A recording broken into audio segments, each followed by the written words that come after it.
கரூர் சம்பவத்திற்கு தாவேகா தலைவர் விஜயை கைது செய்ய வேண்டும் என இன்ஸ்டாகிராமில் ஸ்டோரி வைத்த நடிகை ஓவியாவிற்கு தாவேகா தொண்டர்கள் கண்டனம் தெரிவித்து வருகின்றனர்.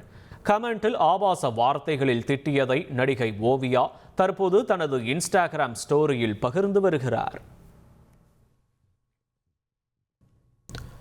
கரூரில் விஜய் பிரச்சார கூட்ட நெரிசல் சம்பவம் தொடர்பாக இயக்குனர் பார்த்திபன் கவிதை ஒன்றை வெளியிட்டுள்ளார்.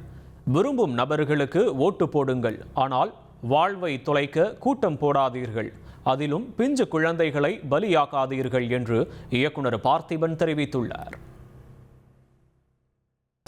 கரூர் கூட்ட நெரிசலில் பாதிக்கப்பட்ட மக்களுக்கு இயக்குனர் ப. ரஞ்சித் இரங்கல் தெரிவித்துள்ளார். கரூர் பெரும் துயரம் நெஞ்சை பதற வைக்கிறது என்றும் தாவேகா தலைவர் விஜயின் பிரச்சார கூட்டத்தில் நெரிசலில் சிக்கி உயிரிழந்தவர்களை பற்றி அறிந்து அதிர்ச்சியும் மனவேதனையும் அடைவதாக அவர் குறிப்பிட்டுள்ளார். கரூரில் 40 பேர் உயிரிழந்த சம்பவத்திற்கு தாவேகா தலைவர் விஜய்தான் முழு பொறுப்பேற்க வேண்டும் என மனிதநேய மக்கள் கட்சி தலைவர் ஜவாஹிருல்லா தெரிவித்துள்ளார். ராமநாதபுரத்தில் செய்தியாளர்களுக்கு பேட்டியளித்த அவர், தமிழக அரசியல் வரலாற்றிலேயே எந்த ஒரு அரசியல் கட்சி நிகழ்விலும் இதுபோன்ற துயரம் நடந்ததில்லை என்றும் தெரிவித்தார். கரூரில் விஜயின் பிரச்சார கூட்டத்தில் உயிரிழந்தவர்களுக்கு நாஞ்சில் சம்பத் இரங்கல் தெரிவித்துள்ளார்.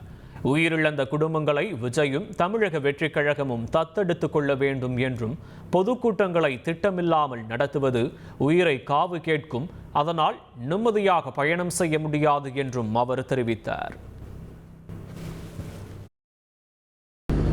தம்பி விஜய் அவர்கள் கட்டுக்கடங்காமல் வருகிற கூட்டத்தை எப்படி கட்டுப்படுத்துவது என்று ஒரு முறைக்கு பலமுறை யோசிக்க வேண்டும். அந்த 30 குடும்பங்களையும் தம்பி விஜய் தமிழக வெற்றிக் கழகம் தத்தெடுத்துக் கொள்ள வேண்டும். இனிபோல் இப்படி நடவாமல் இருக்க ஒரு நாளில் ஒரு கூட்டம் என்ற வகையில் திட்டமிட்டு முறைப்படி கூட்டத்தை நடத்துங்கள். இனி செல்லும் இடமெல்லாம் செய்தி. தந்தி டிவியின் வாட்ஸ்அப் சேனலை ஃபாலோ பண்ணினா செல்ல இருக்கும் இடமெல்லாம் செய்தி. இதோ QR கோட் இப்பவே ஸ்கேன் பண்ணுங்க, ஃபாலோ பண்ணுங்க.